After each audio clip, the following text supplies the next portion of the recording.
Fifth और seventh सब वापस पूरा वीडियो स्टार्ट किया. नहीं एक्सप्लेन कर रहा हूँ ना. Life process chapter number 6 bio का चैप्टर है. The processes which are carried out by our body for survival for maintenance. Maintenance मतलब क्या है कि अगर कोई बॉडी पार्ट वियर आउट हो गया, टीयर आउट हो गया, तो उसका मेंटेनेंस भी करता है ना बॉडी, बराबर कि नहीं. ब्लड क्लॉट करना ये एक तरह का प्रोसेस है, कुछ इमीडिएटली नहीं होता. तो various processes which are carried out by an organism for its survival and maintenance are known as life processes. Example digestion, respiration, circulation वगैरह वगैरह वगैरह. समझ में आया? ओके. अब मैंने तुम्हें पहले ही बोला है, लास्ट ईयर ही बोला था, chemistry is the base of all the subjects. समझा? तो अभी ये क्यों मैं बोलता हूँ, क्योंकि हमारी बॉडी जो है ये किससे बनी हुई है? तो cell is the basic unit. फिर काफ़ी सारे सेल्स साथ में आके क्या बनता है? Tissues come together organ. Various organ come together an organ system forms an organism. बराबर. ओके. अब मुझे ऑर्गन सिस्टम का कोई एग्जांपल दो.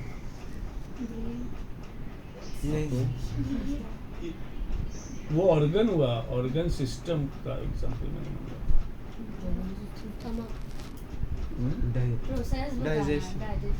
डाइजेशन प्रोसेस हुआ. हाँ, तो उस डाइजेस्टिव सिस्टम में कौन से ऑर्गन्स आएंगे? Small intestine. तो ये स्टार्ट होता है माउथ से, उसे बक्कल कैविटी कहते हैं. फिर फूड पाइप, उसे एसोफेगस कहते हैं. एसोफेगस से स्टमक से स्मॉल इंटेस्टाइन से लार्ज इंटेस्टाइन से एनस या रेक्टम, जहाँ से फूड बॉडी के बाहर निकल जाए. तो ये various organs coming together and performing a certain function, इसी को ऑर्गन सिस्टम कहते हैं. एंड वेरियस ऑर्गन सिस्टम, अभी ये मैंने डाइजेस्टिव सिस्टम का बोला. वैसे अगर हम लोग रेस्पिरेशन का करें तो ये सब सिस्टम साथ में आके एक ऑर्गेनिज्म बनता है. ये सब various systems come together and forms an organism. समझ में आया? अब हम लोग जिंदा है, वी आर अलाइव. ये दो बेसिस पे डिटरमाइन होता है. एक तो विजिबल इफेक्ट्स और इनविजिबल इफेक्ट्स. विजिबल इफेक्ट्स में मूविंग, वॉकिंग, डांसिंग, या इन शॉर्ट कोई भी मूवमेंट. ओके. और इनविजिबल क्राइटेरिया क्या है? इमोशन, वैसे फील वो सब टाइप. इनविजिबल रुक रे. ये विजिबल क्राइटेरिया हुआ to determine any organism is living और नॉट. और इनविजिबल क्या है? Molecular movements which takes place in our body. अभी तू सोया है, इसका मतलब तू मरा हुआ है क्या? नहीं. तेरे अंदर जो प्रोसेसेस हो रही है वो तो चलती है. तो विजिबल इफेक्ट है क्या? नहीं. तो बट आदमी जब मर जाता है तो ये जो भी मॉलिक्यूलर मूवमेंट्स हमारे बॉडी के अंदर होती है वो स्टॉप हो जाती है. वो इनविजिबल क्राइटेरिया. समझ में आया? तो इनविजिबल क्राइटेरिया क्या है? Molecular movements. And these molecular movements are more necessary than the visible criteria. क्योंकि अगर ये molecular movements नहीं हुई तो हमारी बॉडी क्या है? मर जाएगी. ये सिस्टम खत्म हो जाएगा. समझ में आया? चलो मैं फटाफट रीड करता हूँ. How do we tell the difference between what is alive and what is not? तो दो क्राइटेरिया मैंने बता दिए. If we see a dog running or a cow chewing cud or a man shouting loudly on a street, we know that these are living beings. What if the dog or the cow or the man were asleep? अगर सोए हुए हैं तो क्या? कुछ नहीं, फिर भी जिंदा है. We would still think that they are alive, but how do we know that? We see them breathing and we know that they are alive. What about plants? Plant के मामले में क्या है? तो उनका ग्रोथ होना, तो कुछ मूवमेंट्स भी करते प्लांट. जैसे mimosa pudica plant, touch me not plant, उसके लीफ को टच करते तो ड्रूप हो जाते हैं. फिर सनफ्लावर जो है ये कहाँ पे फेस करता है? सन की तरफ फेस करता है, तो उसका मोशन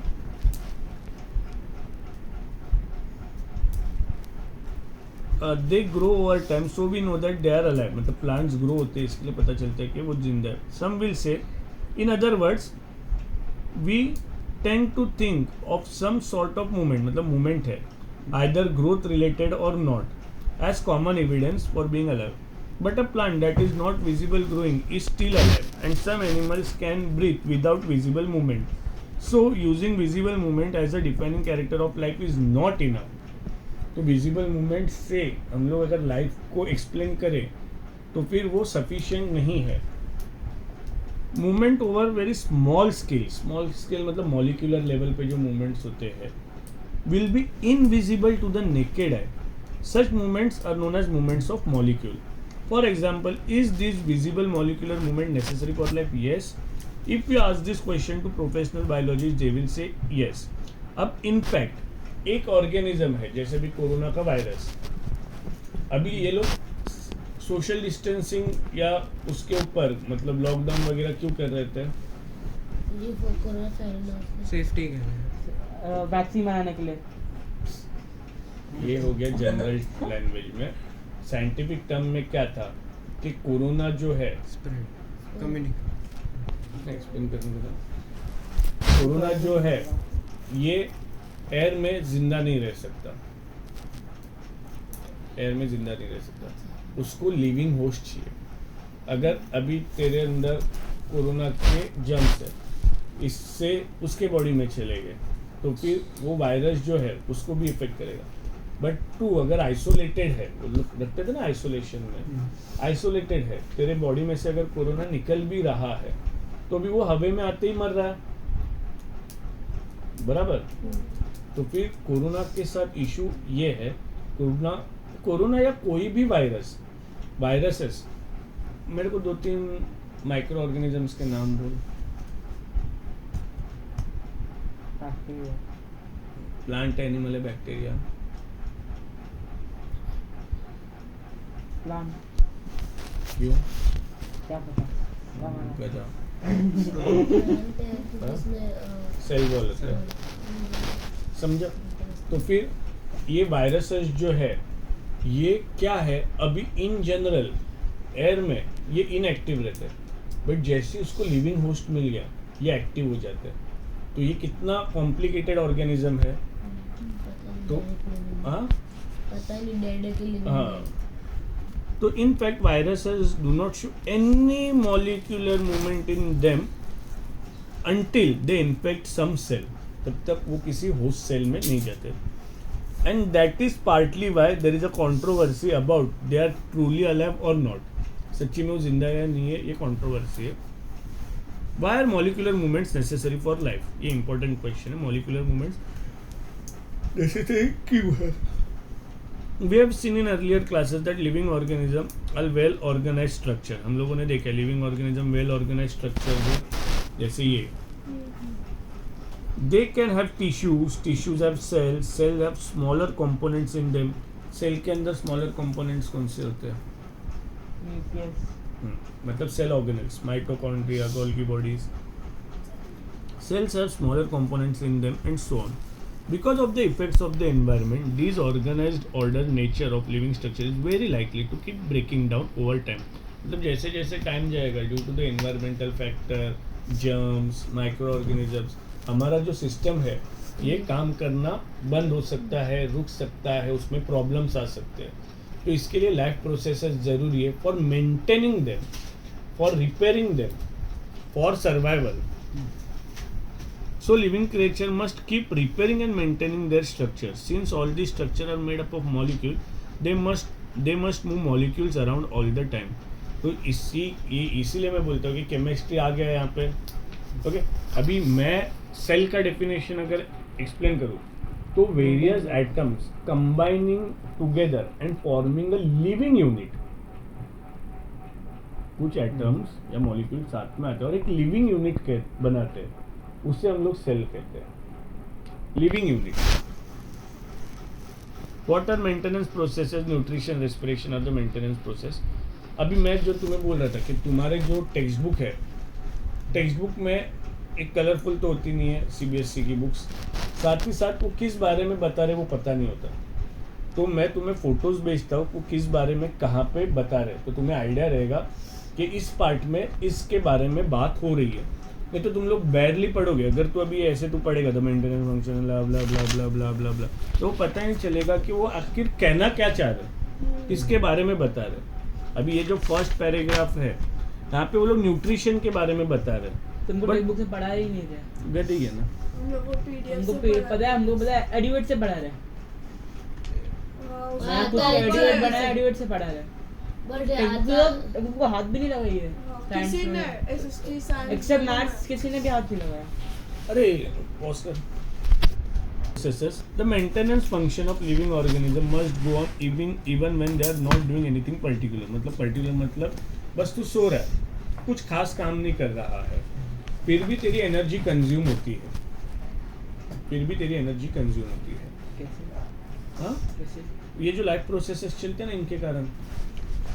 अभी अगर समझो, अगर तू आइडली बैठा है, ऐसे बैठा है, हाँ लाइफ प्रोसेस को एनर्जी चाहिए होगी। हाँ, ये एक्टिविटीज करने के लिए एनर्जी तो लगेगी ना। What is energy? Capacity to do work. कोई भी काम करने के लिए एनर्जी तो चाहिए। ओके, और अभी ये जो हमें एनर्जी मिलती है ये कहाँ से मिलती है? The food we eat, the food we eat, बराबर, उससे अपने को एनर्जी मिलती है। तो providing food to our body, इस प्रोसेस को क्या कहते हैं? Nutrition. Providing nourishment to our body in a form of food, इसको न्यूट्रिशन कहते हैं। क्या हो रहा है तेरे को? पता नहीं, हंसे जा रही है। अरे सर ये मस्ती कर रहा है कब से, और अरे हंसा मस्ती रहा है। सर, आपको दिख रहा है मस्ती कर रहा है, मैं बस पैर नहीं जरा ऐसे ऐसे कर रहा हूं, इसको रख देता पहले से। देख, ऐसी टफ चीजें हैं, फालतूगिरी कर मत। अरे यही तो नहीं। Providing nourishment to our body in a form of food, इसी को न्यूट्रिशन कहते हैं। और न्यूट्रिशन क्यों चाहिए? ताकि वेरियस लाइफ प्रोसेसेस चलती रहे, बराबर, राइट। अभी यहाँ पे जो न्यूट्रिशन प्रोसेस है डिपेंडिंग अपॉन द कार्बन, क्योंकि हम लोग हर फूड में 99% फूड में कार्बन होगा ही, 99.9% चीज़ों में कार्बन प्रेजेंट होगा ही। हाँ, ऐसे क्यों देख रही है? तो कार्बन खाएगी नहीं, अंदर मिक्स होगा। तो 99% चीज़ों में 99% चीज़ों में कार्बन प्रेजेंट होता ही है। ओके, जो कि हमारे फूड आइटम्स की मैं बात कर रहा हूँ। और यहाँ पे भी जितनी चीज़ें उसमें भी 99% चीज़ों में कार्बन होगा, हार्डली कोई चीज़ होगी जिसमें कार्बन प्रेजेंट नहीं होगा। इसीलिए तुम्हारा chapter 4 carbon and its compound है 10th का। Carbon infinite number of items and molecule part apart. तो depending upon carbon based functions, या कार्बन के ऊपर क्राइटेरिया रख के न्यूट्रिशन के 2 मोड है। ऐसे तो काफ़ी सारे हैं, but broadly at a big level there are 2 criterias, autotrophs and heterotrophs. अब ऑटोट्रॉप्स मतलब प्लांट्स जो है अपना खाना खुद बनाते हैं, तो दे आर ऑटोट्रॉप्स, तो उनका मोड ऑफ न्यूट्रिशन है ऑटोट्रॉप्स। और दूसरा हेटेरोट्रॉप्स, डिपेंड वो डिपेंड करता है दूसरे के which depends on autotrophs for that, which example depends on- human being है ना। अभी और भी Animal. कैटेगरीज है रे, ऐसी तेरे को गधे समझता नहीं है, बड़बड़ के जा रहा है। ये तो ब्रॉड कैटेगरीज मैंने बताई, और भी कई कैटेगरीज है, जैसे है कार्निवोर, हर्बीवोर, ओमनिवोर। तो अभी उनका मोड ऑफ न्यूट्रिशन क्या है कि वो ऑटोट्रॉफ्स पे डिपेंड है। बट क्या कार्निवोर्स भी ऑटोट्रॉफ्स पे डिपेंड है क्या? नहीं, बराबर। तो ये अलग अलग चीज़ें हैं, but broad classification for nutrition is autotrophs and heterotrophs. समझ में? अब ये जो पैराग्राफ है ये लाइफ प्रोसेसेस को और अलग वे में एक्सप्लेन करेगा। नेक्स्ट पैराग्राफ है न्यूट्रिशन, जहाँ पे ऑटोट्रॉप्स और हेटेरोट्रॉप्स की थोड़ी सी बात होगी, फिर रेस्पिरेशन के बारे में। चलो धीरे धीरे मैं आता हूँ उस पर। The maintenance function of living organism must go on even when they are not doing anything particular. Even we are just sitting in a class, even if we just asleep, this maintenance job has to go on. The process which together perform the maintenance job are life processes. Since these maintenance process are needed to prevent damage and breakdown, energy is needed for them. Energy बहुत ज़्यादा ज़रूरी है। और energy कहाँ से आएगी? Nutrition से। तो देखो ये सब बोल रहे हैं, बट न्यूट्रिशन, अगर यहाँ पे वो लोग ने न्यूट्रिशन ब्रॉड हेडिंग डाल दिया होता तो तुम्हें इजीली पता चलता ना ये क्या क्या खिचड़ी पकाने की कोशिश करे। बट अभी तुम्हें लिंक लग रहा है ना कि what they are talking about, ये लाइन क्यों आई, ये एनर्जी अचानक से क्या आया, मेंटेनेंस के लिए एनर्जी क्यों चाहिए। मैं लाइन वापस पढ़ता हूँ। Since this maintenance processes need to prevent damage and breakdown, energy is needed, link हो रहा है ना न्यूट्रिशन से। Now energy come from outside the body of the individual organism, ये एनर्जी बाहर से आती है। न्यूट्रिशन का अलग इधर दिया भी एक और चीज। हाँ, बट ये पैराग्राफ पूरा न्यूट्रिशन से रिलेटेड है।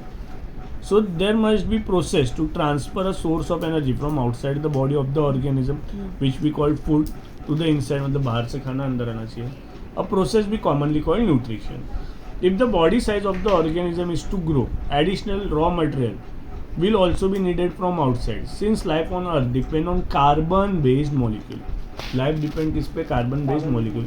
Most of these food sources are also carbon based. ज़्यादा से ज़्यादा 99.99% carbon present होगा ही। Depending on the complexity of these carbon sources, different organism can then use different kind of nutritional process.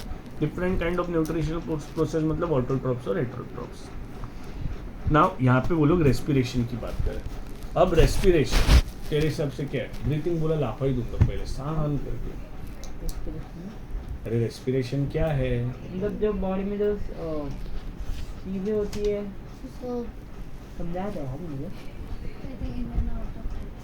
अरे बोला ना breathing नहीं बोलना है, बोल। Breakdown of food and providing energy to our body. कितनी बार समझाया ये? ऑक्सीजन हमारे बॉडी में गया लंग्स के पास, डाइजेस्टिव सिस्टम से फूड डाइजेस्ट हुआ और बना ग्लूकोज। अब ग्लूकोज और ऑक्सीजन ये अपने अपने रिस्पेक्टिव जगह पे है, इनको हर सेल के पास लेके जाना है। लेके जाने का काम करता है ब्लड जाएगा लंग्स के पास, ऑक्सीजन लेगा, ब्लड जाएगा इंटेस्टाइन के पास, ग्लूकोज लेगा, फिर वो हर सेल को डिस्ट्रीब्यूट करेगा। सेल को डिस्ट्रीब्यूट करने के बाद सेल के अंदर वेरियस रिएक्शंस होंगे जिससे ये खाना बर्न होगा। अभी हम लोगों ने मैग्नीशियम रिबन वाला देखा था ना, तो वहाँ पे एम क्या था? Burning of magnesium ribbon in air. तो वो ऑक्साइड बन गया, मतलब कंबाइंड विद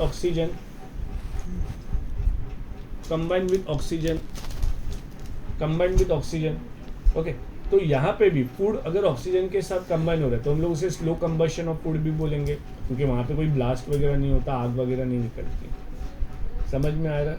और जब हमारा खाना जलता है तो हमें एनर्जी मिलती है,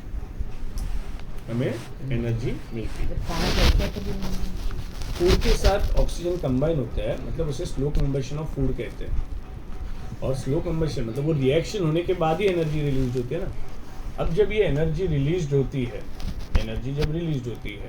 तो यहाँ पे कुछ बाय प्रोडक्ट्स भी बनते हैं।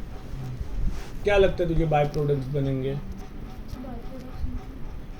हार्मफुल या यूजलेस, हमारे लिए कोई काम के नहीं है। बाय प्रोडक्ट कौन से बनेंगे? कार्बन डाइऑक्साइड और जो एक्सेल कुछ नहीं, जो एक्सेल होते बोलते हैं नहीं, अनडाइजेस्टेड फूड जो काम का नहीं है, जो भी वेस्ट है हमारे बॉडी से फेंकनी है वो, और कार्बन डाइऑक्साइड। फिर कार्बन डाइऑक्साइड को ब्लड लेके जाता है लंग्स के पास, फिर वहाँ से वो निकल जाता है। सिमिलरली फिर जो वेस्ट प्रोडक्ट्स है इसको ब्लड वापस जहाँ पे उसको रिस्पेक्टिव जगह पे लेके जाना है वहाँ पे लेके जाएगा। समझ में आ रहा है? This whole process is respiration. सिर्फ ब्रीथिंग नहीं, take in and take out. चलो, the outside source of energy. अभी ये outside source of energy could be quite varied since the environment is not under the control of individual organism. तो individual organism के control में नहीं है, तो outside से जो फूड आ रहा है ये बहुत अलग अलग वैरायटी का होगा। फूड इसकी मम्मी का पौधा है। पॉज करता है।